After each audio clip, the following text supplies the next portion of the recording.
Et bonjour à toutes et à tous et bienvenue dans ce nouveau webinaire organisé par CMJ en collaboration ici avec deux autres belles marques, CMJuice et WebRank Info. On va y revenir avec nos deux autres intervenants. On va laisser un petit peu de temps aux personnes pour se connecter. Vous êtes déjà beaucoup, mais il n'y a pas encore tout le monde.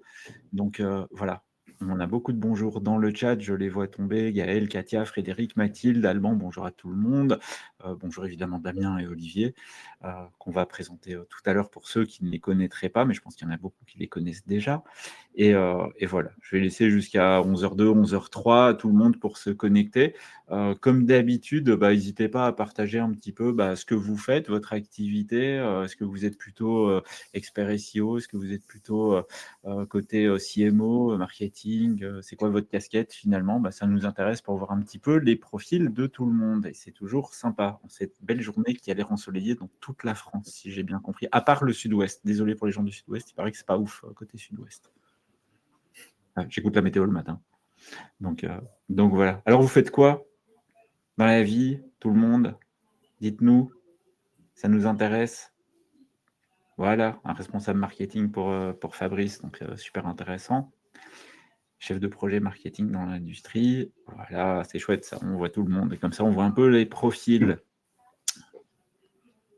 des chargés de communication, des consultants stratégiques médias, des alternants. Ah ben, je crois que je te connais, Jade. Content manager SEO, traffic manager, chef de projet SEO, chargé de communication et marketing. Voilà, des bons profils. Ah, le Sud-Ouest confirme un Tom Mossad. C'est pas de bol. Donc voilà. Oui, mais bon, faut bien que les cartes soient parfois un petit peu redistribuées. Donc, on commence à avoir pas mal de monde. Fabien, il est multicasquette, il fait tout, Fabien. Donc ça, c'est chouette.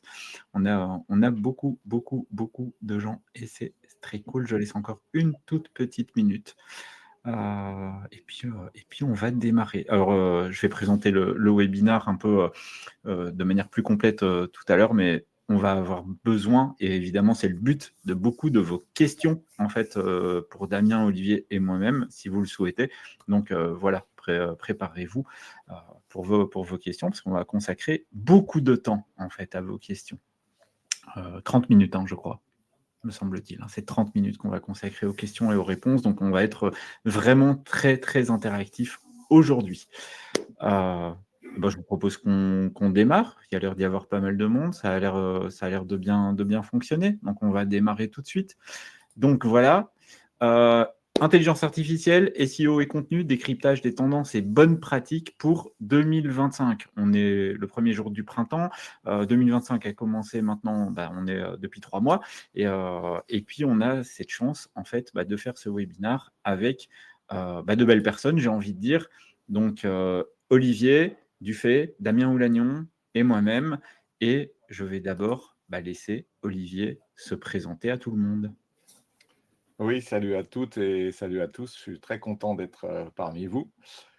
Donc, je suis consultant en référencement depuis la nuit des temps, à savoir 2003 à peu près. Je suis le fondateur de WebRank Info, qui date de 2002.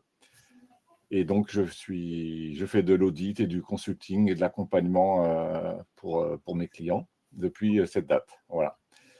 Et en parallèle, j'ai une autre activité d'outils SEO au sein de la marque MyRankingMetrics. Donc, vous connaissez peut-être quelques outils, notamment RMTech ou RM Console.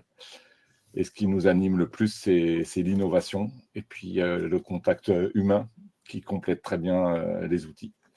Voilà, et on est fiers d'être une entreprise française en France. Et apparemment, tu es le GOAT du SEO, d'après le chat, sache-le. Ah, Donc, super. voilà, je te laisse te présenter à ton tour, Damien, et toi et ton entreprise d'ailleurs. Bonjour à tous, du coup Damien Oulagnon, je suis responsable SEO chez SEMJuice avec un gros bagage off-site. J'ai travaillé pas mal de temps sur le positionné, sur Next Level que détient SEMJuice. Et aujourd'hui, je suis responsable de l'équipe on-site et off-site du coup. Chez SEMJuice, qu'est-ce qu'on fait? Comme je viens de le dire, du netlinking et de la rédaction de contenu. Ça, ce sont les pans pour lesquels on est connu depuis assez longtemps. Et depuis peu, on est aussi sur le on-site avec des audits SEO, optimisation on-page, on-site au global et de l'accompagnement SEO. Voilà, génial. N'hésitez pas à nous dire si vous rencontrez des petits problèmes techniques. Je vois qu'il y a 2-3 personnes qui ont des problèmes de son. Est-ce que vous nous entendez tous bien? Petite confirmation pour voir si ça marche chez tout le monde ou si c'est ouais, c'est tout bon. Ok, ça marche, génial. Donc je continue. Donc merci Olivier, merci Damien. Moi c'est Michel Beck, Customer Success Manager chez SMJ et donc j'ai la chance d'animer ce webinaire et de travailler dans cette belle entreprise où on fait de la solution IA au service de l'excellence du contenu. Comme on peut le lire ici, on accompagne de belles marques, hein. Le groupe Seb, Les Furets, Ouest France, Leroy Merlin, Action contre la faim, etc. etc. Donc, on aura l'occasion d'en reparler. Donc, on va démarrer tout de suite. Je vous l'ai dit, on va découper en fait ce webinaire en deux parties. La première partie, on a déjà pris plusieurs questions et on s'est un peu attribué en fait les questions en fonction de nos champs de compétences à chacun et nous allons tenter d'y répondre. Et puis, dans la deuxième partie, vers 11h30 à peu près, on va laisser la place à vos questions à vous. Donc, on va avoir un espace de 30 minutes en fait pour vous répondre live sans filet. Donc, n'hésitez pas, posez-nous plein de questions. On va aborder pas mal de sujets. On va parler de l'intelligence artificielle. On va évidemment parler de contenu et bien sûr de SEO, de netlinking, vous l'aurez compris avec la présence de Damien, et évidemment l'impact en termes de business et de performance qui est évidemment ultra important dans nos activités. On a beaucoup de gens qui sont concernés, on l'a vu dans les profils qui étaient donnés tout à l'heure par notre belle audience. Je passe à la première question. La première question, elle s'adresse à toi, Olivier, et elle nous demande comment l'intelligence artificielle et SearchGPT, donc le volet recherche en fait de ChatGPT, vont redéfinir les intentions de recherche des utilisateurs en 2025. Elle est vaste, cette question. Oui, en effet. En fait, on parle surtout d'intention de recherche là dans la question. En tout cas, c'est par là que je voudrais démarrer. Ce que veut l'internaute, comprendre ce qu'il veut, a toujours été en fait un défi pour les moteurs de recherche. Donc, même si Google a fortement progressé sur ce secteur, je pense que les IA sont très efficaces pour comprendre l'intention de recherche, en fait, en devinant le contexte, en allant au-delà des mots ou de leur signification. Ils vont comprendre leur signification. Enfin, comprendre, c'est un grand mot, parce que les IA ne comprennent rien en réalité, mais en fait, elles vont peut-être aussi être aidées par le fait que l'internaute se met à discuter. On rentre dans une ère conversationnelle, de recherche conversationnelle, et on arrive presque à une discussion, donc on va un peu oublier cette notion de j'ai une requête, j'ai une liste de questions, de réponses. Voilà. Là, c'est plutôt un échange. Finalement, ça devient presque plus humain. Je trouve ça assez paradoxal, cette recherche conversationnelle. Voilà. Alors, le fait qu'il n'y ait plus de lien aussi, ça change beaucoup les choses. On a plutôt un résultat qui est déjà expliqué, formulé, mais de temps en temps, il y a ce qu'on appelle des citations, c'est-à-dire qu'il va y avoir des liens quand même vers des sites, ou alors il y a des marques qui sont mentionnées. Et c'est ça qui va finalement devenir presque le plus important, en tout cas dans ces outils-là, en tout cas. Le fait qu'il n'y ait plus de liens dans tous les cas, finalement, c'est ce qu'on appelle la recherche zéro clic. Et j'ai l'impression que ça existe déjà chez Google, même s'il y a plein de clics à faire, mais il y a des fois, les internautes, ils n'en font aucun. Parce qu'ils commencent à avoir des résultats trop bien formulés par Google, notamment avec les AI Overview. Donc nous, pour en revenir au sujet quand même du SEO, notre objectif en tant que SEO, c'est quand même de nous assurer qu'on soit présent aussi bien dans Google, toujours, parce qu'il domine encore largement le marché, quoi qu'on dise, mais aussi dans ces nouveaux outils. Donc être présent, il va falloir le vérifier, il va falloir le préparer. Déjà, moi, là, pour l'actualité récente, je remarque pas mal d'outils qui utilisent Bing. Et donc, c'est marrant parce qu'en fait, on se remet à s'intéresser à Bing Webmaster Tools. Alors moi, j'ai inclus par exemple IndexNow, qui est une API de push, et pour être présent dans Bing, mais aussi finalement dans ChatGPT ou même Perplexity, qui a l'air d'utiliser ce moteur de recherche. Voilà. C'est que le début de tout ça, mais voilà un petit peu ma vision. Je ne sais pas quelle est la vôtre. Ouais. Est-ce que tu veux ajouter quelque chose, Damien, par rapport à ce que vient de dire Olivier, par rapport à ça? Moi, ce sera plus sur les intentions de recherche où je suis plutôt d'accord avec Olivier sur le fait qu'on soit sur du conversationnel et que ça change beaucoup de choses, dans le sens où la short trend ne sera pas forcément traitée comme elle l'est sur Google, où les requêtes doivent être beaucoup plus longues quand même aujourd'hui, de mon point de vue, sur les outils d'IA, pour guider un peu plus la réponse qu'on attend. Donc finalement, ça rejoint le fait que ce soit du conversationnel, je suis 100% d'accord. Et pour Bing, ce qui est marrant, en fait, c'est qu'on peut rejouer un petit peu de la façon dont on jouait sur du SEO un peu old school. Je vais juste prendre l'exemple des EMD. Les EMD sur Bing, ça marche extrêmement bien, quand sur Google, ça marche un peu moins bien. Donc, aujourd'hui, en retravaillant sur des pans du SEO plus classiques, on va encore mieux ressortir sur les outils. Et ça, je trouve ça sympa avec. Oui, bah, je crois que vous avez quasiment tout dit et puis, en fait, finalement, la data qui nous manque encore un peu puisqu'en SEO, on aime bien d'analyser la data. En SEO, on a les mots-clés tapés, on a les volumes de recherche. Bah, là, sur les IA, on est encore un petit peu dans le flou avec tout ça. On ne sait pas encore exactement ce que les gens tapent, donc il faut faire pas mal de tests, faire pas mal de variations. Donc voilà. Mais, je pense qu'on aura bientôt de la donnée là-dessus. Donc ça va être intéressant de savoir parce que c'est sûr qu'on ne tape pas sur une IA de conversationnel comme vous l'avez dit Olivier et Damien, on ne tape pas la même chose en fait sur ChatGPT ou Perplexity que ce qu'on tapait sur Google. En fait, c'est plus du tout la même manière en fait de l'aborder. Donc voilà, beaucoup de belles choses à venir, beaucoup de tests à faire et c'est bien, ça rechallenge un petit peu tout le monde et c'est chouette. Donc voilà, et on va continuer là-dessus quand j'aurai retrouvé ma souris. Voilà, c'est bon. Quels sont les meilleurs cas d'usage de l'IA en SEO aujourd'hui et ceux à éviter? Alors là, c'est une double question et elle est ultra vaste et je pense qu'elle déclenchera aussi des réactions parce que Olivier, ta question, elle a déjà déclenché pas mal de questions connexes. Il y en a plus de 10 qui sont tombées derrière. Donc continuez, c'est vraiment génial. Ça va nous donner beaucoup de matière. Les meilleurs cas d'usage de l'IA en SEO aujourd'hui, il y en a tellement. En fait, il y en a vraiment beaucoup. Trier les meilleurs, c'est pas facile. J'ai pas mal réfléchi à cette question. J'ai réfléchi à tout ce qu'on m'a demandé déjà côté client CMJ. Par exemple, un cas d'usage qui est vraiment très pratique en fait sur l'intelligence artificielle, c'est que vous avez des masses de contenu que vous devez mettre à jour avec des données factuelles. Il n'y a rien de plus barbant en fait que de faire ça. Imaginons que vous deviez le faire tous les 3 mois, tous les 4 mois, tous les 6 mois, avec par exemple des mises à jour législatives, des mises à jour de données démographiques, ce genre de choses. L'intelligence artificielle, elle va vous donner une accélération par rapport à ça qui va être géniale. Là où vous étiez obligé de vous tartiner, si j'ose dire, des contenus hyper rébarbatifs en fait à la main ou à l'aide de personnes et ça ne plaisait strictement à personne. Je donne un autre cas d'usage que moi j'aime beaucoup et que je considère dans les meilleurs cas d'usage, si vous voulez faire un méta-contenu. Par exemple, moi j'ai eu un cas, je pense que les gens d'ailleurs sont connectés. Vous avez un contenu sur, par exemple, la grippe, un contenu sur le rhume et un contenu sur la pneumonie. Vous avez 3 contenus sur votre site de santé. Vous voulez faire le méta-contenu de comment différencier en fait les symptômes en fait sur ces 3 contenus. Vous utilisez l'IA en fait pour ça parce que c'est pas très intéressant en fait d'écrire un contenu basé sur 3 contenus qui ont déjà été rédigés. Par contre, pour réécrire un contenu qui reprend les éléments clés de ces contenus, ça va être absolument fantastique en fait de le faire. Et pour l'avoir testé, en fait, le cas que je viens de donner là, ça donne de super résultats en fait de faire un cas comme ça. Et après, il y a beaucoup d'imagination en fait là derrière.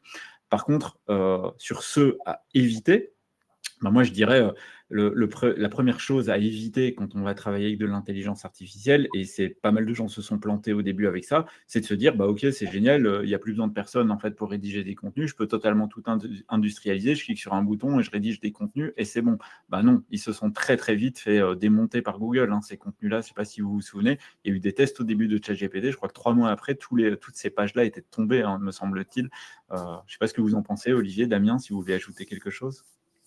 Oui, l'indexation à court terme, c'est trompeur. D'ailleurs, je vais en reparler dans une autre question. Voilà. Et on en rejoint aussi la question de créer en masse. Je rejoins ton avis, là, par exemple, faire un comparatif avec l'IA, créer des tableaux, faire des synthèses. Ça, l'IA est très, très forte pour ça, beaucoup plus que nous. Si ça part de bons contenus, ça devrait créer une bonne synthèse et un bon comparatif. Et ça, je trouve que c'est un bon cas d'usage. Tout à fait. Et toi, Damien ? Sur les cas à éviter, tu as donné le meilleur. De toute façon, hein, l'IA, c'est génial, ça marche tout seul. Je ne relis pas, j'en reparle juste après, moi aussi.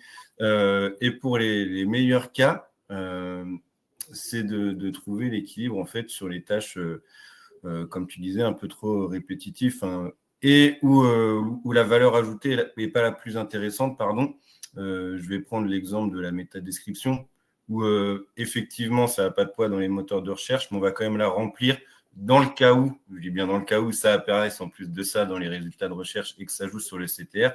À ce moment-là, ça, on peut demander à l'IA de partir de la page et de nous faire la métadescription très simplement. Et rapidement, on a toutes nos métadescriptions remplies sur le site pour lequel on n'aurait pas eu un grand intérêt à prendre le temps de les remplir autrement. Complètement. Je pense qu'on est bien d'accord. Et on a beaucoup de questions. Donc, n'hésitez pas, hein, si vous voulez compléter en fait la discussion là-dessus, vous n'hésitez pas à vous poser directement des questions dans le chat. On les triera par la suite et on vous y répondra. Et on va passer à une question pour Damien. Quelles sont les stratégies de netlinking efficaces et comment les adapter face à l'évolution du search en 2025 ? Ça, c'est intéressant. Ouais, complètement. Ça bouge pas mal, comme on l'a dit. Par contre, la règle d'or, ça reste toujours la même. Avoir à minima un on-page parfait, voire un on-site parfait.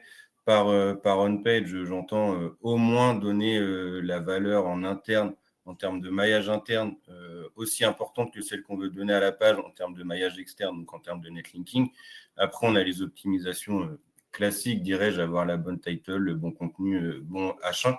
Mais l'exemple du maillage interne vs l'externe, il est pour moi hyper important parce que très souvent, on délaisse une page, elle est au fin fond de notre maillage.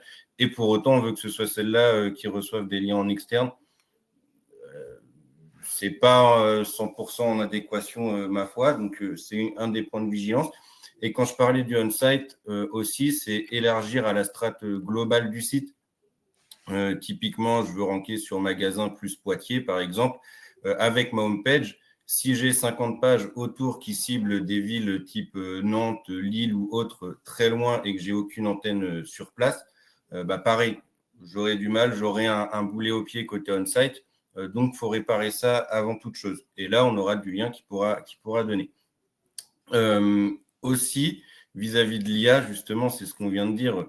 Aujourd'hui, on fera quand même attention aux sites sur lesquels on achète, notamment aux pages, parce que si la page est mal construite avec une IA pas relue, d'une part, en termes de sémantique, on sera sur quelque chose de très approximatif. Et en plus de ça, à terme, la page pourrait être désindexée. Et sur la vigilance des sites sur lesquels on achète, après, la logique voudrait aussi qu'on fasse attention dans le sens où faut regarder la santé d'un site avant toute chose. Est-ce qu'il est en hausse de mots-clés ou pas? Est-ce qu'il est en pleine chute? Et notamment, suite aux mises à jour qu'il y a eu ces dernières années, beaucoup de sites d'édition ont pris une claque, pour le dire très poliment. Donc, il faut être vigilant sur ces points-là. Est-ce qu'ils repartent tout doucement ou pas aussi? Parce qu'il est difficile de repartir. Le simple fait de voir que ça redémarre, c'est très bien. Et pour rejoindre ce que disait Olivier tout à l'heure, la partie citation aussi, en 2025, quand on va acheter des liens, on va essayer de réfléchir aux différents canaux, dont l'IA, dont le GE, en demandant à créer des contenus dans lesquels on va penser sémantique, mais aussi citation de la marque. On va acheter du lien comme on le faisait habituellement, mais peut-être penser aussi publier rédactionnel, média, et plus link baiting, comme ça on joue sur les différents tableaux. Là, tu es vraiment expert sur le sujet. Est-ce que, Olivier, tu veux ajouter quelque chose à toute cette belle expertise de Damien ? Juste un tout petit point là, parce qu'il parlait des citations et puis il faisait le pont avec l'IA. Ce qui va être passionnant, je trouve, c'est de découvrir quels sites sont les plus souvent cités dans les IA. Quand je dis cités, attention, pour le cas particulier de l'IA, c'est quand c'est en source, c'est-à-dire qu'il y a un lien, d'accord ? Et que ce sont des articles qui ont inspiré l'IA pour répondre et que ces articles eux-mêmes citent des sources, mentionnent des sources, allez, on va dire mentionnent. Et c'est là qu'effectivement on trouve en fait les supports sur lesquels il faut aller acheter des articles ou en tout cas être présent. Complètement. Et moi, si j'ai une chose à ajouter, c'est faites attention à la qualité de vos liens, en fait, tout simplement, hein. C'est aussi bête que ça, mais c'est les fondamentaux du netlinking. Je pense, Damien, tu me démentiras pas là-dessus. Et je sais que chez Semjus, vous avez une bonne manière, en fait, de les monitorer. Vous les classez je ne connais pas exactement vos métriques, mais je sais que vous les classez. Et donc, ça permet de savoir si mon lien va être de très bonne qualité ou d'excellente qualité. Tout à fait. Voilà. Et ça, c'est on ajoutera la notion de marque aussi sur un site, comme je disais, les sites éditeurs qui fassent attention à ce qu'ils ont créé. Avoir une image de marque auprès de Google, ce sera top avec. Complètement. Alors celle-là, elle est pour moi, donc merci à tous les deux. Elle est vaste aussi. Celle-là, je vois qu'on a beaucoup de questions assez chouettes, en fait, et il y a beaucoup de choses. On va avoir beaucoup de choses à traiter. Je vous préviens, Olivier et Damien, ça va être chouette. Faut speeder dans les réponses actuelles alors. Ouais, exactement, mais c'est exactement ce que je vais faire. Donc, la question, faut-il toujours produire autant de contenu ou privilégier l'optimisation et les mises à jour en 2025 après de multiples core updates? Et d'ailleurs, nous sommes en plein déploiement d'une core update qui n'est pas terminée, hein, si je me souviens bien. Elle s'étale sur 2 semaines et elle a commencé la semaine dernière. Donc, c'est une question qui nous revient souvent. Et en fait, il y a beaucoup de manières d'aborder la question et il y a différentes réponses, mais pour l'instant, en fait, le vrai juge de paix, ça reste Google. Il faut quand même rappeler qu'il y a une stat qui est apparue la semaine dernière aussi, qui est qu'en 2024, la part de marché de Google dans le search, ça a continué à augmenter. En fait, ça n'a pas du tout baissé. Il y a eu de plus en plus de recherches en fait, qui ont été faites en 2024, plus 22,3% en fait, de mémoire. En fait, c'était ça la stat. Donc pour l'instant, on n'est pas du tout dans quelque chose qui bascule sur des IA de recherche, etc. Et en fait, l'idée en fait, de produire autant de contenu ou privilégier l'optimisation et la mise à jour, en fait, finalement, le but, la bonne question à se poser, c'est déjà qu'est-ce que vous avez besoin de produire par rapport à vos enjeux business. En fait, en réalité, c'est pas la peine d'accélérer pour accélérer. On va accélérer si c'est pertinent. Et comment savoir si c'est pertinent? On regarde aussi ce que fait la concurrence, mais surtout, on a besoin de savoir comment en fait, on se positionne par rapport à nos enjeux, à nos objectifs. Et est-ce qu'il faut plutôt produire des contenus ou privilégier l'optimisation et la mise à jour? Les deux. En fait, l'optimisation et la mise à jour, évidemment, il faut continuer à en faire. Il faut faire très attention à mettre à jour ces contenus dès qu'il y a des changements. Vous êtes dans l'assurance, vous avez des changements législatifs, vous mettez à jour vos contenus.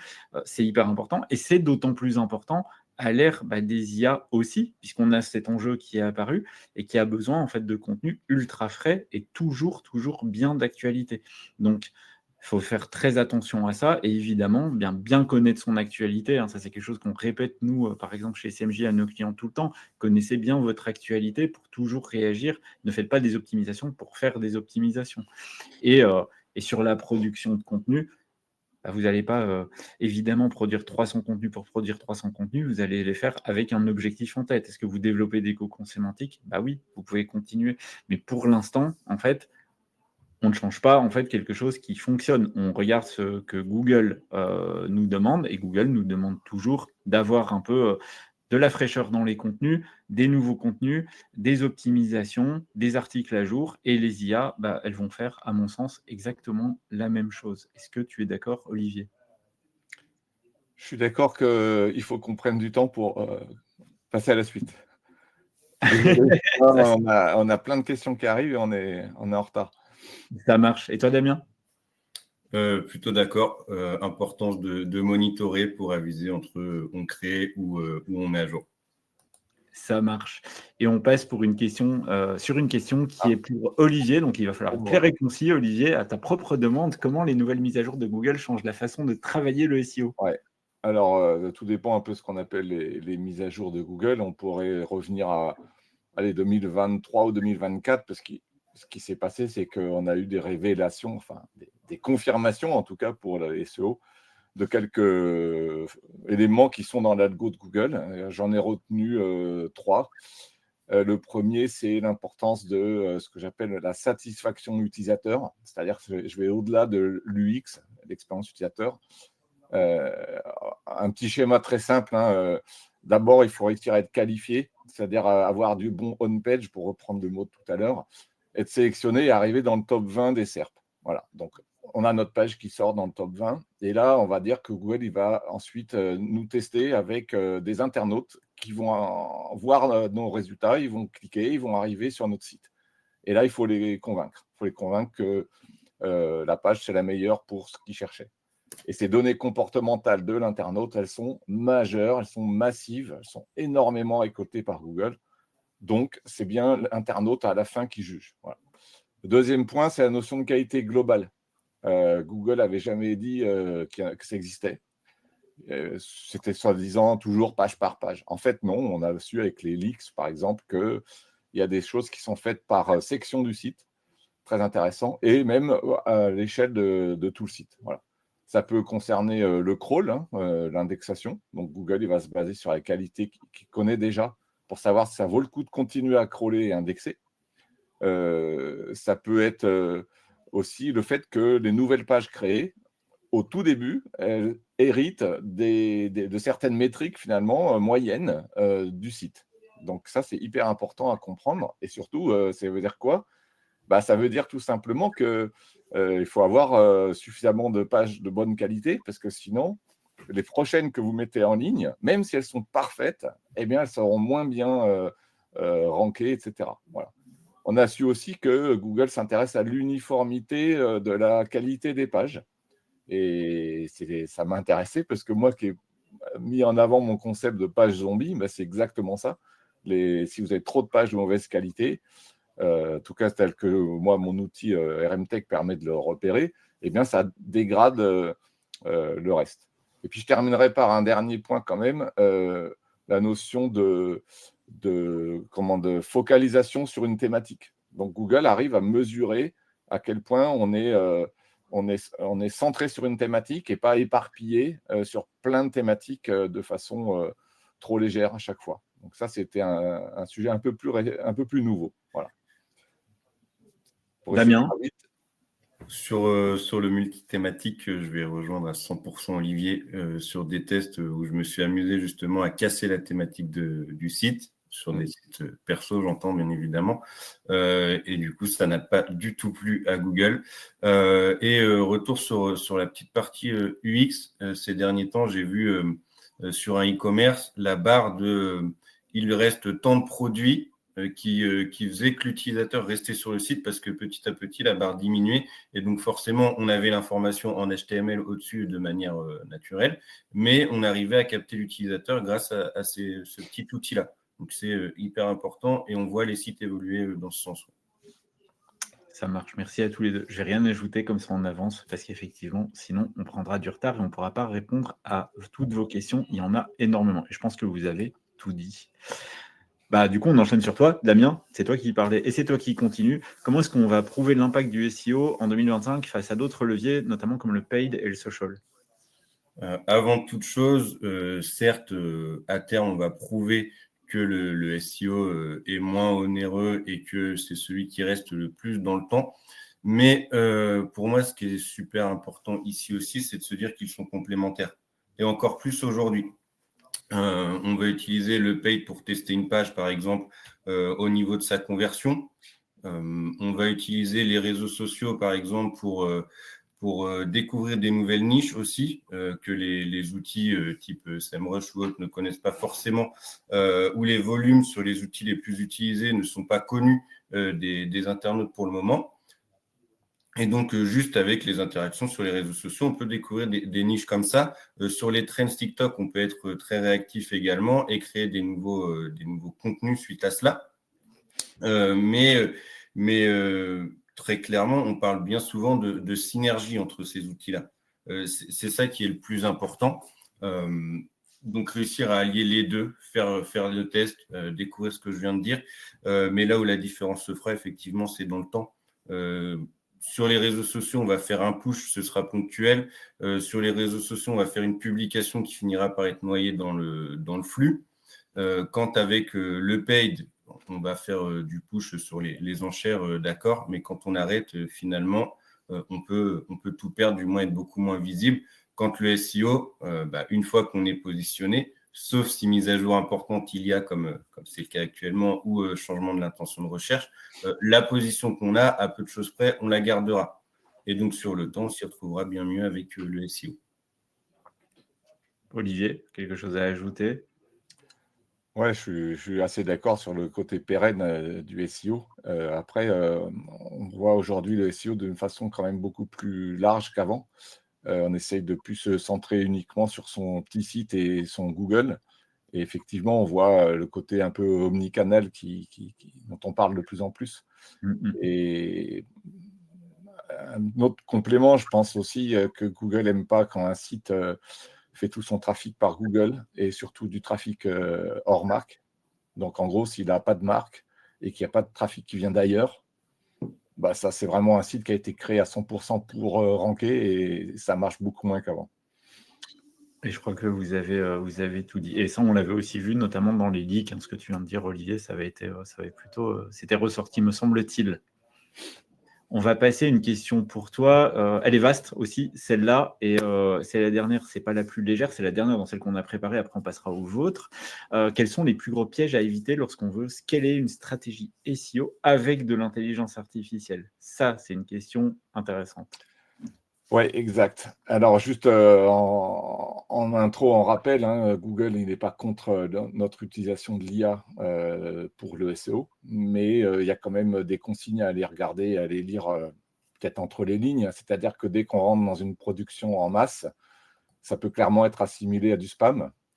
Et donc, il faut vraiment faire attention à la qualité. Bon, ça, c'était un peu mon point de départ. Alors, j'ai essayé de trouver 2 ou 3 pièges. Le principal, je dirais que c'est de créer un contenu générique et sans âme. Voilà. Donc, si on va utiliser en masse de l'IA pour générer des contenus, on risque d'avoir un peu trop d'uniformisation ou de perte de qualité ou d'originalité. Voilà. Donc, la recette, c'est quoi? C'est en amont d'incorporer le maximum nos propres données, notre histoire, notre ADN, notre expérience. Quand je dis notre, c'est pas seulement celle de l'auteur, c'est censé être celle de l'entreprise.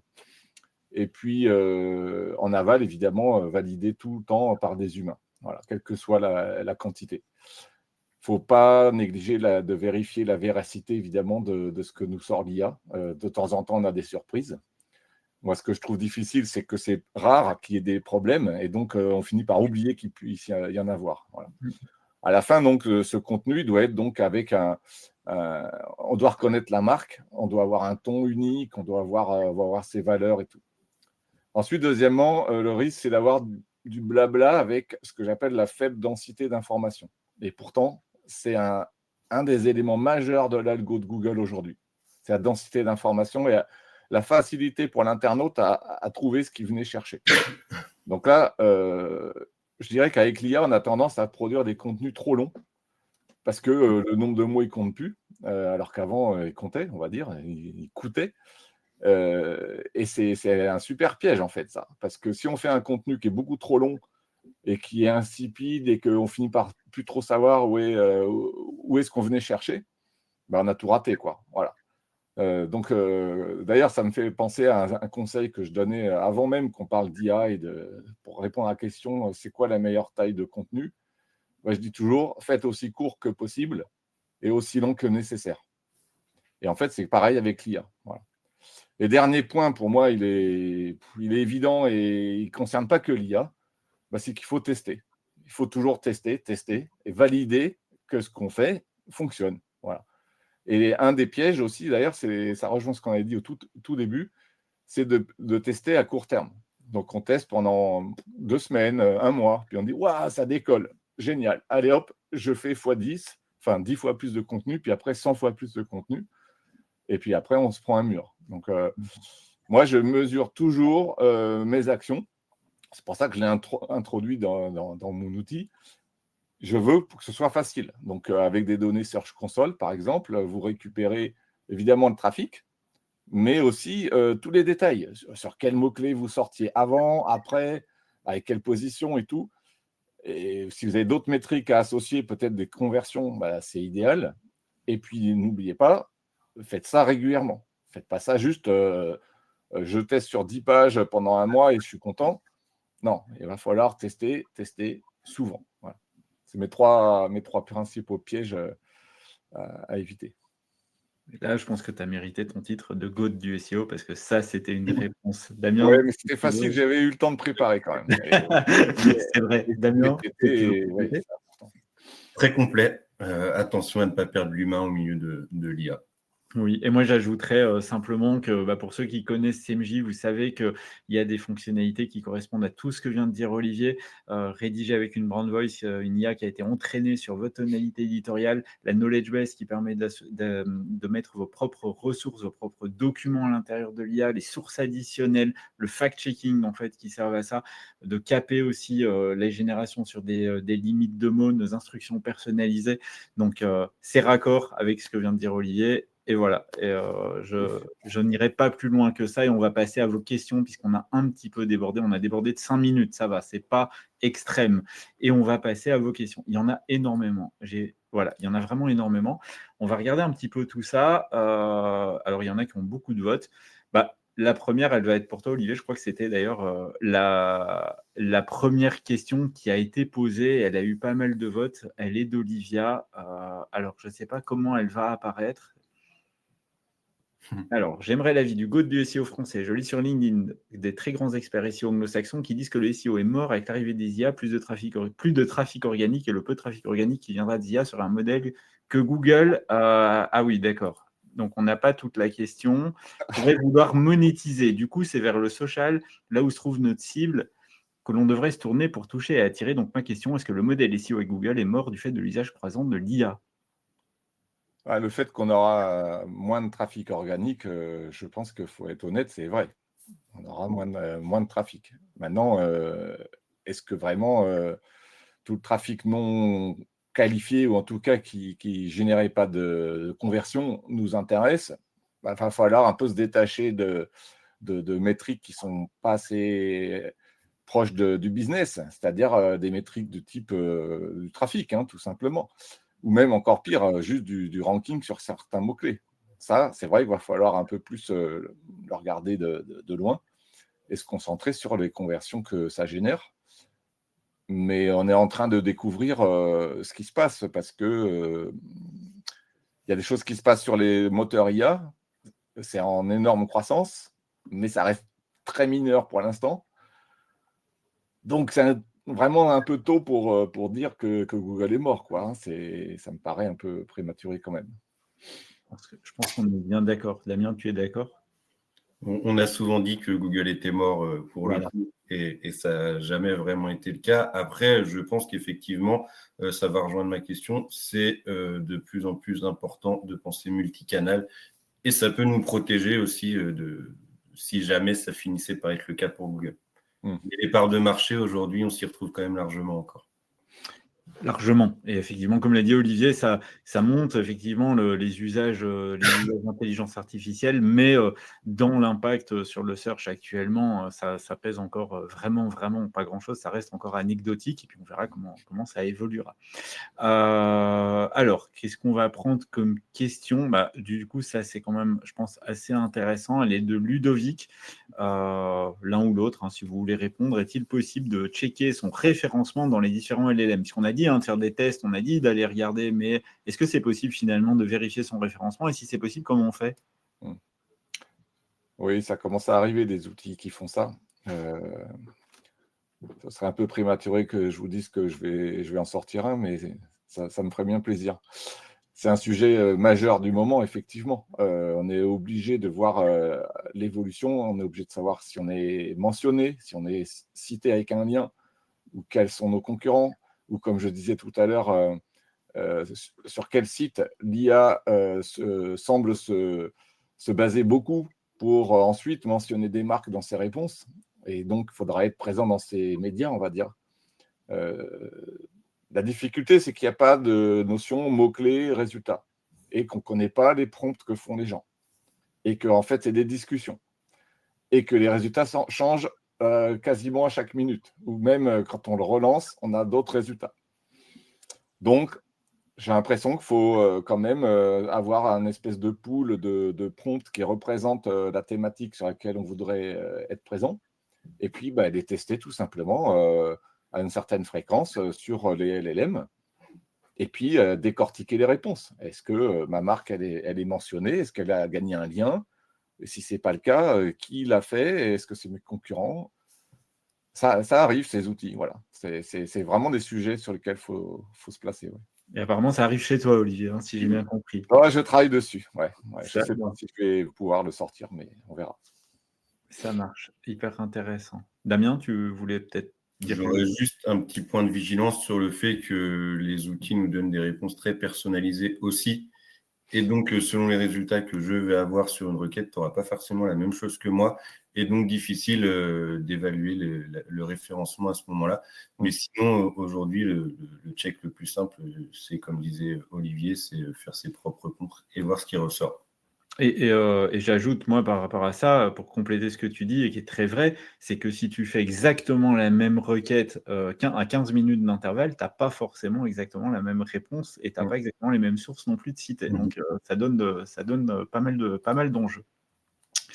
Alors, du coup, question justement intéressante par rapport à ça. Je vais la prendre. Je ne sais pas si l'un de vous deux a une réponse. Alors, je ne l'ai pas ici, je vous l'avoue. Donc, si l'un de vous deux a la réponse, est-ce qu'il faut absolument mettre un LLM TXT dans nos sites? Pas de réponse absolue de mon côté.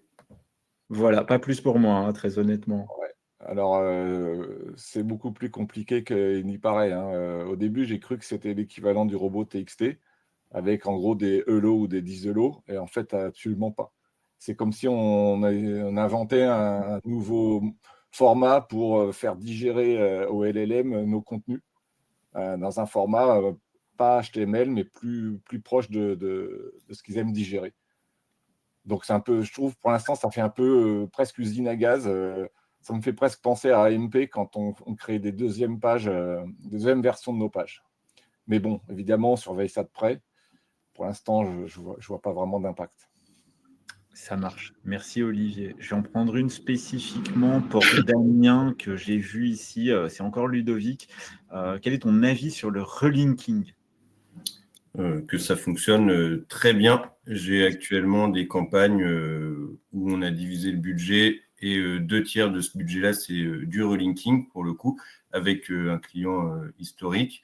Où par contre, il faut faire les choses dans le bon ordre. On ne va pas faire du relinking pour faire du relinking. C'est une fois qu'on commence à performer, on va éviter en fait d'aller à fond sur une URL, lui envoyer que des liens en direct. Le relinking, ça fonctionne. Pourquoi pas les liens tier 3 aussi, donc le niveau au-dessus. On peut faire du lien indirect aussi, donc sur une page catégorie qui, elle, va linker la page sur laquelle on veut ranker. Mais oui, ça fonctionne très bien et ça fonctionne très bien depuis très longtemps pour le coup. Est-ce que, juste en 2 mots, tu peux rappeler pour les gens qui ne sauraient pas ce qu'est exactement le relinking? Bien sûr, le relinking, c'est faire un lien à une page qui, elle, nous fait un lien en direct. De sorte à ce qu'il y ait un rebond en fait de jus et que ce soit la page qu'on travaille qui finisse par recevoir le tout.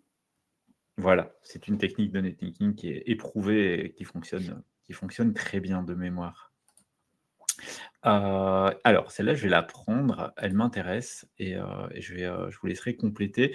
Je l'ai vue passer tout à l'heure, elle est d'Océane. Quels outils, pouvons-nous utiliser pour voir si nos contenus sont perçus comme de l'IA par Google? Alors ce qui m'intéresse dans cette question, c'est qu'en fait cette question finalement elle dit qu'Océane, a l'impression que Google va nous striker si on fait des contenus générés par intelligence artificielle. Alors je me permets ici, Océane, par rapport à cette question, Google ne va pas nous striker en fait parce qu'on génère des contenus par intelligence artificielle et toutes les core updates de 2024 l'ont bien montré. Google va nous striker si on fait des mauvais contenus, ce qui n'est pas la même chose en fait. On peut faire des mauvais contenus avec de l'IA et on peut faire des mauvais contenus avec de l'humain en fait. Si vous mettez demain quelqu'un qui connaît rien à l'assurance sur rédaction, assurance auto, assurance habitation, je pense que vous allez vite vous faire striker. Et si vous générez avec de l'IA, l'IA va générer un meilleur contenu que cette personne qui n'y connaît rien va générer. Et donc, de cette manière-là, vous n'allez pas en fait vous faire striker. Ce que Google met en avant, et Olivier l'a bien expliqué tout à l'heure aussi de manière beaucoup plus complète, mais c'est ce qu'il veut, c'est qu'il il veut de la qualité. Et la qualité, peu importe qu'elle soit faite par de l'IA ou par de l'humain, c'est pas un critère en fait que ça soit fait par de l'IA. Le critère, c'est un contenu qui répond à une intention utilisateur, qui apporte de la valeur, où on trouve facilement la réponse à une question, où on n'a pas de la longueur pour de la longueur, la fameuse notion de longueur dont Olivier parlait. Donc, ne paranotez pas.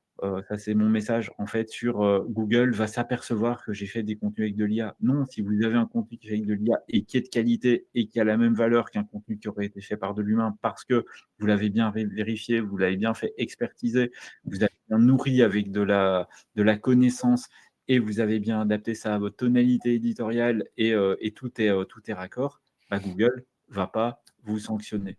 Voilà, je laisse mes deux collègues compléter, si besoin. Non, c'est bon, tu as bien répondu. Ouais. C'est tout bon. Mais on l'a depuis l'arrivée de ChatGPT, en fait. Hein, cette question, elle revient souvent. Et donc, on répète en fait ce message. Il est maintes fois constaté. Hein. On a des contenus IA très bien faits, avec de très hauts niveaux de performance. Et on aura l'occasion notamment d'en reparler lors d'un prochain événement CMJ. Je pense que le problème vient justement des premières utilisations qu'il y a eu de ChatGPT. L'IA a forcément raison, c'est génial, et tout le monde a mis du contenu. Ce sont ces utilisateurs-là qui ont eu des problèmes par la suite parce que c'était tout simplement pas travaillé. Et on avait le même problème par le passé avec de la rédaction très peu chère et pas qualitative avec. IA, pas IA, le résultat était le même finalement. Oui, mais tu fais bien de le préciser. C'est peut-être une peur initiale en fait et qui reste un peu présente là-dessus. Mais attention à ça, parce que si on bloque en fait un peu trop sur cette notion-là, ben, on se fait dépasser par des gens qui finalement s'approprient extrêmement bien l'intelligence artificielle et pendant cela ne se posent plus la question, voient que ça fonctionne, ont bien compris comment l'utiliser et prennent de l'avance. Donc voilà, petit point de vigilance ici. Ne pas être trop parano là-dessus et peut-être oublier effectivement les premières expérimentations. Peut-être Olivier, Damien, est-ce que l'un ou l'autre, vous voulez sélectionner une question un petit peu dans le chat questions-réponses pour quelque chose sur lequel vous aimeriez répondre l'un et l'autre? Il y en a beaucoup, hein. Il y en a plus de 40 en fait des questions au total. Donc il y a un petit peu de tout, mais voilà, si vous voulez, en mode un peu plus participatif, que ça, je ne suis pas le seul à les sélectionner. Je regarde. Mais continuons à en poser en attendant que Damien ou Olivier en prennent une. Il y en a une toute simple sur laquelle je viens de travailler pendant quelques semaines, donc je sais répondre. IndexNow, c'est une technique de push pour prévenir Bing et d'autres moteurs qui utilisent IndexNow qu'une URL est nouvelle ou mise à jour ou elle mérite une attention particulière en ce moment. Ça permet de vraiment faciliter en tout cas l'indexation dans Bing. Et comme Bing est utilisé par pas mal de monde en fait, hein, ok, c'est des tout petits par rapport à Google, mais c'est le seul qui a comme ça ce genre d'impact, notamment Perplexity. Alors Perplexity n'utilise pas uniquement Bing comme source, mais ça fait clairement partie des sources utilisées dès qu'il y a besoin de résultats frais. ChatGPT fait pareil, évidemment, avec la recherche web, quand on l'active, où là, il y a un partenaire direct avec Bing. Donc, moi, j'ai fait un test très récemment que j'ai montré dans une vidéo là, sur RM Console, à savoir une page orpheline mise en ligne sur le site. Je la pousse avec mon outil qui utilise IndexNow. Elle a été crawlée 7 minutes plus tard par Bing. Et quelques heures plus tard, elle était dans ChatGPT et Perplexity. Donc, je suis allé voir après dans les logs. Aucun des robots de ChatGPT et Perplexity n'était venu crawler la page. Parce qu'ils ont leur propre crawler aussi. Hein. Donc, ils pourraient très bien... Non, ils n'étaient pas venus. Et j'ai regardé pendant un mois après, ils n'étaient toujours pas venus. Et la page, elle sort très bien dans ces deux IA. Voilà. Donc oui, la réponse est oui. Et je trouve que c'est un levier. Enfin, on aurait tort de s'en priver, quoi, tout simplement. Okay, très clair. Est-ce que tu peux fermer la question, Olivier? Et Damien, si tu n'en as pas trouvé, j'en ai une pour toi, mais c'est comme tu veux. Je t'en prie. Eh ben, je vais te l'afficher tout de suite. je pense qu'elle va te plaire. Voilà, elle parle d'elle-même. Est-ce que le PageRank est toujours pertinent en 2025? Merci Romain de ta question. Bien sûr, ça reste au cœur de l'algo. C'est pour ça que Olivier le disait d'ailleurs tout à l'heure aussi, on continue à en faire du lien. C'est juste pour essayer de jouer sur les différents tableaux où on va travailler la notion de marque, le linking interne comme externe, comme je disais tout à l'heure, donc le PageRank, et les moteurs de recherche IA comme on le dit aujourd'hui. Mais bien sûr, c'est toujours pertinent. Ça fait plusieurs fois que je vois ce sujet remonter ces derniers temps d'ailleurs. Oui, ça le reste. Ça reste, effectivement. On est bien d'accord. Donc, je vais fermer cette question et je vais en prendre une assez vaste aussi. Pour tous les deux. On a toujours du mal dans les audits SEO à pondérer tous les paramètres, performance du site, vitesse de chargement, EAT, fraîcheur et qualité des contenus, lien entrant, Damien. Avez-vous des recommandations sur la performance? Ça dépend, que s'ils appellent performance, c'est sous-entendu la vitesse de chargement, c'est ça? Je pense, moi j'en déduis la même chose que toi. OK. Si vous avez, une majorité de pages dans le rouge dans des signaux web essentiels dans Search Console, oui, c'est une priorité. Si c'est juste, une minorité de pages qui ont des problèmes, faut pas investir dedans. Il y a des choses beaucoup plus rentables à travailler.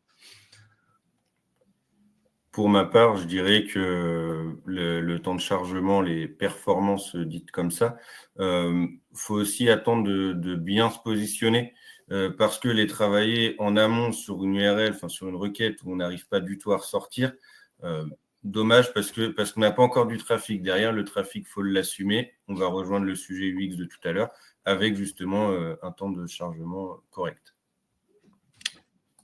Je pense que c'est très clair.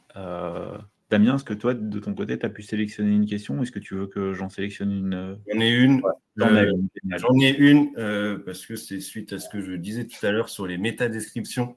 Alors, il y a plusieurs parties dans la question. Un outil comme Yoast va servir à donner des premières indications SEO, on va dire. Mais s'il n'est pas configuré, typiquement, si je n'ai pas indiqué le mot-clé, déjà, il va me dire que ma page n'est pas optimisée. Or, elle peut être très, très bien travaillée. Et pour la métadescription, en fait, elle n'a pas de poids directement en SEO, dans le sens où qu'il y ait votre mot-clé dedans ou pas, comme l'indique Yoast d'ailleurs. Ça ne l'empêchera pas de performer. Mais il y a plusieurs choses. C'est est-ce que Google va l'afficher? Ça, il n'y a rien de garanti et encore moins aujourd'hui que par le passé. Google peut aller prendre une information dans le contenu, le mettre en tant que métadescription. Et ensuite, il y a la partie CTR. C'est pour ça qu'un outil comme Yoast indique de la remplir, parce que derrière, ça peut amener au clic. Et c'est le clic qui, lui, va jouer sur les résultats SEO.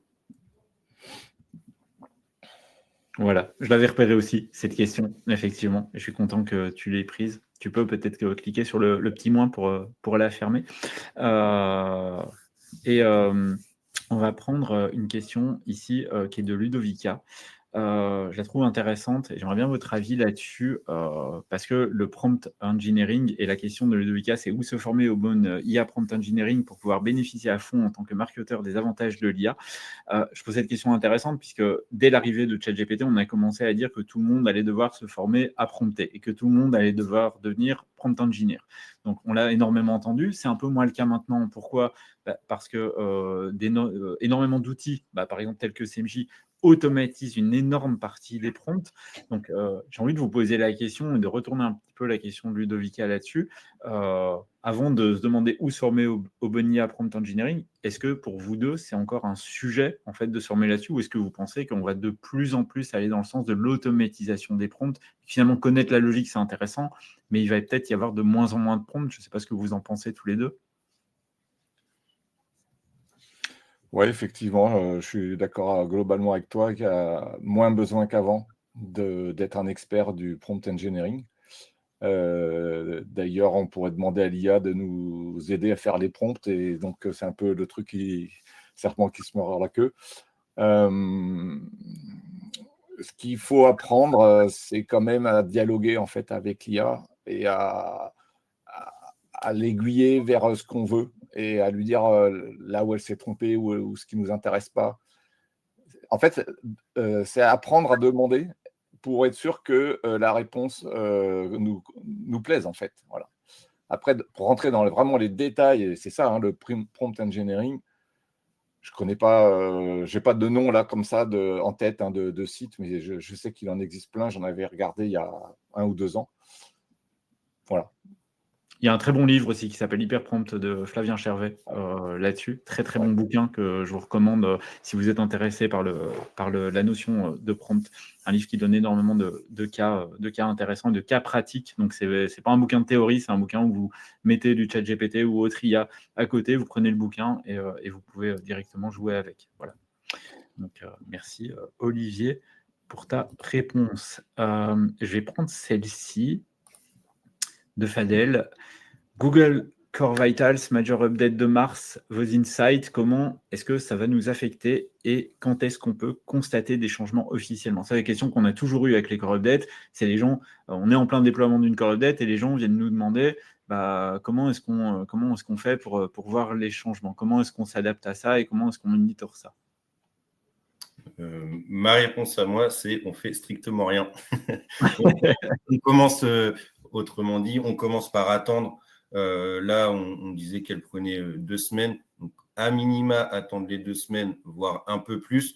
Là, regarder si ça a bougé et à ce moment-là, monitorer, tester et comprendre ce qui s'est passé, puis aviser. Mais comme tu disais, Michel, finalement, sur toutes les mises à jour, c'est la question comment je fais, c'est en train de bouger. Finalement, il faut attendre que ça ait fini de bouger parce qu'il y a aussi des rollbacks pendant les mises à jour. Et donc, on se serait peut-être précipité à faire une modification pensant que c'était dû à notre dernière action. On va la corriger. Finalement, elle était bonne. Voire, on a donné des informations en plus de ça à Google sur les optimisations qu'on avait mises en place. Donc, vraiment, attendre. Très clair. Quelque chose à ajouter, Olivier, de ton côté? Oui, carrément. Il ne faut pas se précipiter. Par contre, si on sent une grosse baisse dès le début, malheureusement, c'est quand même souvent ce qui se confirme. J'ai rarement vu des gros changements dans les 15 jours. Ça arrive, hein, mais la tendance que je vois, moi, c'est plutôt que les premiers jours montrent quand même la tendance. Imaginons qu'on se soit pris vraiment une méchante gaufre. Je ne vais pas attendre 15 jours ou 3 semaines avant d'essayer de faire des choses. Par contre, je ne vais surtout pas les mettre en prod. Donc, ce que je vais faire, c'est analyser le site. Je vais faire un audit et, comme je dis tout à l'heure, la qualité globale de l'ensemble du site, elle joue un rôle majeur aujourd'hui. Donc, pendant ces 15 jours, au lieu de rien faire, comme c'est à la fois vrai et pas vrai, voilà ce que je voulais dire. Hein. C'est pas qu'on fait rien, c'est qu'il faut rien surréagir et mettre en prod. Ça, c'est clair. Mais c'est exactement le moment pour aller analyser le site et dans ses recoins, quoi. Voilà. Ça rejoint un peu ce que tu disais sur l'IA, ne pas s'emballer trop vite quand ça fonctionne et de commencer à industrialiser quelque chose. Et quand il y a une core update, effectivement, ne surréagit pas. Donc ton message, et ça on l'a bien compris Olivier, c'est de ne jamais surréagir avec le SEO. Donc je vais en prendre une toute dernière. Toute dernière. Je vais regarder un petit peu ce qu'on a. Je vais prendre celle-ci pour conclure. Pourriez-vous parler de la tendance zéro clic et les démarches à se positionner dans les réponses affichées par Google? Donc le zéro clic, on connaît, hein, la fameuse position zéro qui donne la réponse qu'on attendait et puis on ne clique pas sur le site. Et zéro clic qui est aussi forcément présent et sur les IA de recherche notamment. Damien, Olivier, l'un ou l'autre, hein, si vous voulez prendre le lead. Avoir une réponse claire à une question pour commencer et avec des informations assez fraîches aussi. Ouais, très factuel. Je reprends non, mais oui, il faut une réponse factuelle, c'est ça que je voulais dire. Et également, je reparle de ma densité d'information.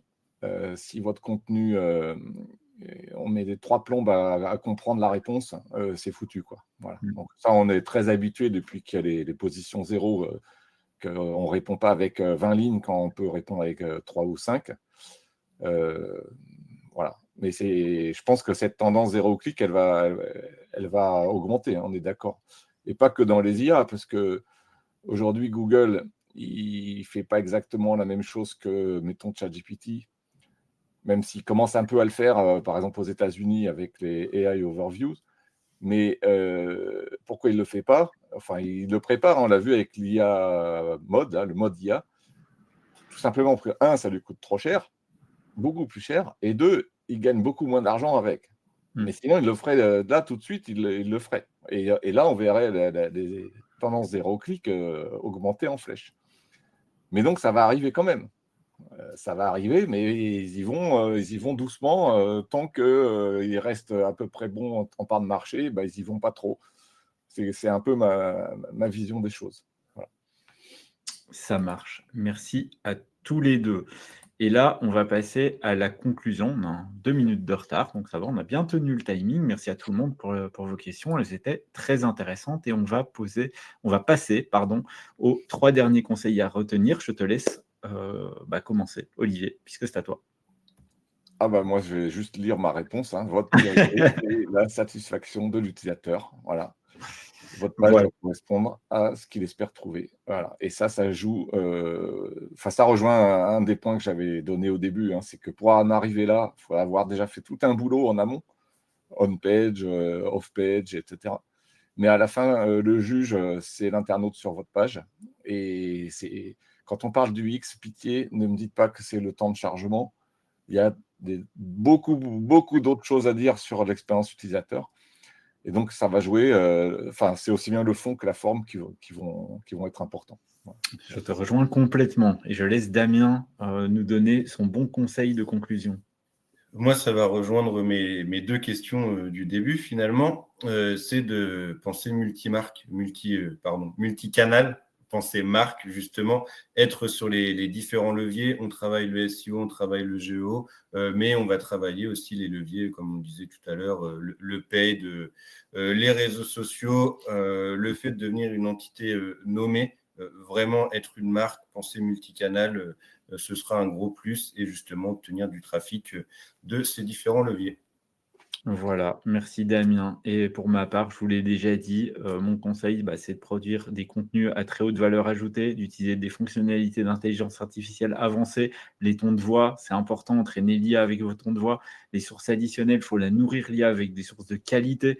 Et le but, évidemment, c'est toujours de bien répondre aux intentions utilisateurs, puisque on pense aux utilisateurs avant tout. Je pense qu'Olivier et Damien sont d'accord là-dessus.